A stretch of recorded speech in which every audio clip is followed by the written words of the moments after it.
Welcome back to the channel. I'm truly glad to have you here with me today. We're about to dive into a topic that can completely transform the way you view personal growth and success. Have you ever felt stuck in a cycle, unable to move forward despite your best efforts? Or perhaps you've achieved a lot in your life, but still feel that something's missing. Today, we're exploring a powerful idea, the notion that the biggest obstacle in your path is often not the world around you, but the person staring back at you in the mirror. This is the journey of beating yourself, not in the sense of self-criticism, but in the true power of self-transcendence. We often think of success as something that comes from overcoming external challenges, competing against others, fighting for opportunities, and tackling the problems that life throws at us. But what if the greatest challenge lies within? What if the key to overcoming obstacles is actually about winning the internal battle rather than the external one? This idea might sound a bit abstract at first, but stick with me, it could change everything for you. Let me take you back to a pivotal moment in my own life. I was in my 20s, ambitious, driven, and convinced that the only thing standing between me and my goals was time and external circumstances. I worked tirelessly, pushing myself to the brink, constantly comparing myself to others, and believing that success was the product of relentless effort. But no matter how much I achieved, I still felt incomplete, as though I was chasing something that was always just out of reach.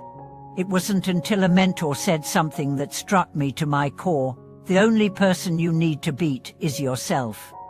The only thing stopping you from reaching your full potential is your own limitations, your own beliefs, and your own self-doubt. That statement completely reframed everything for me. The problem wasn't my environment or external obstacles. The problem was my internal dialogue, my lack of belief in my own abilities, and my constant self-sabotage. I had become my own worst enemy. This realization opened my eyes to the concept of self-transcendence, the idea that true growth happens when you surpass your previous self, not in comparison to others. To transcend oneself is to move beyond the limitations that you've internalized, to shed the stories and beliefs that hold you back, and to evolve into the fullest version of yourself. I want you to take a moment and reflect. Have you ever felt that internal struggle, that voice inside that tells you you're not good enough, that you're not worthy of success, that you'll never make it? This is the voice of your former self, trying to keep you in a box of comfort and safety, afraid of the change that comes with personal growth. But here's the secret: that voice is not you. It's simply a reflection of your past conditioning, your fears, and your insecurities. And the truth is, you have the power to beat it. The power to beat yourself doesn't mean rejecting who you are, it means embracing who you're becoming. It means acknowledging your fears, doubts, and limitations, and choosing to rise above them. It's not about perfection, it's about progress. It's about seeing your potential and acting in alignment with that vision, regardless of how difficult or uncomfortable the journey may be. Self-transcendence is a journey of constant growth and evolution. It's about continuously breaking through the barriers you've set for yourself. The moment you overcome one limitation, you realize there's another waiting to be surpassed. And the beauty of it is, the more you transcend yourself, the more you unlock your true potential. Let's talk about the nature of self-limiting beliefs. These are the thoughts and convictions that we carry with us from childhood, society, and our own experiences. I'm not smart enough, and I'm too old. I don't have the skills. These beliefs hold us back because they create an internal ceiling. They dictate what we believe we are capable of. And without realizing it, we internalize them as truths. But the moment you challenge these beliefs, the moment you begin questioning your own limits, that's when real transformation begins. Think about the stories of the greatest achievers in history.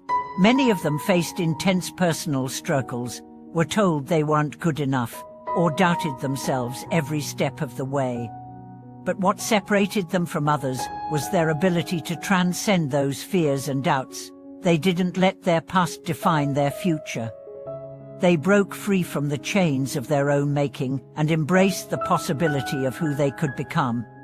One of the most inspiring examples of self-transcendence comes from a man named Nelson Mandela. Imprisoned for 27 years, he was physically confined, but his mind and spirit remained free. Despite the immense challenges he faced, he transcended the limitations of his environment, his past, and even his anger. He chose forgiveness and peace over bitterness, and in doing so, he transformed not only his own life but the course of an entire nation. Mandela's story shows us that self-transcendence is not about ignoring the struggles or pretending they don't exist. It's about choosing to rise above them. It's about transforming your pain into purpose, your setbacks into fuel for success. And now, let's dive into the practical aspects of how to start beating yourself. It begins with awareness. You must first become aware of the limiting beliefs and behaviors that are holding you back. What are the thoughts that repeat in your mind? What fears are you clinging to? What habits are no longer serving you? The next step is to shift your perspective. Instead of seeing obstacles as barriers, see them as opportunities for growth. Each challenge is a chance to transcend your old self and grow into a new version of yourself. If you're afraid of public speaking, instead of avoiding it, embrace it as a chance to push past your fear and improve your communication skills. If you're struggling with self-doubt, use it as a signal that you're pushing your limits and growing. The third step is action. You can't transcend yourself through thought alone. You must act. Take small, consistent steps toward the person you want to become. The key is to keep moving forward, even when it feels uncomfortable or difficult. Progress is made through consistent action, not perfection. And finally, embrace the power of reflection. After each step, take time to reflect on your progress. Celebrate your wins, no matter how small, and learn from your mistakes. Every experience is a lesson in self-transcendence. The more you reflect, the more you'll understand about yourself, and the easier it becomes to overcome your inner obstacles. But perhaps most importantly, you need to be patient with yourself. Self-transcendence is not an overnight transformation. It's a lifelong journey of growth, learning, and overcoming. There will be setbacks, failures, and moments of doubt, but these are the moments that matter most. They're the moments that define who you become. Remember, you are your greatest opponent and your greatest ally. The choice is yours. You can choose to stay stuck in the same patterns, held back by fear and self-doubt, or you can choose to rise above, to transcend, and to become the person you were always meant to be. Thank you so much for watching this video. I hope today's message resonated with you. If you're ready to take the next step in your personal growth, I encourage you to start right now. What's one belief or limitation you're ready to transcend? Leave a comment below, and let's support each other on this journey of self-transcendence. If you enjoyed this video, please give it a thumbs up, subscribe for more content, and share this message with someone who needs to hear it. Let's rise together.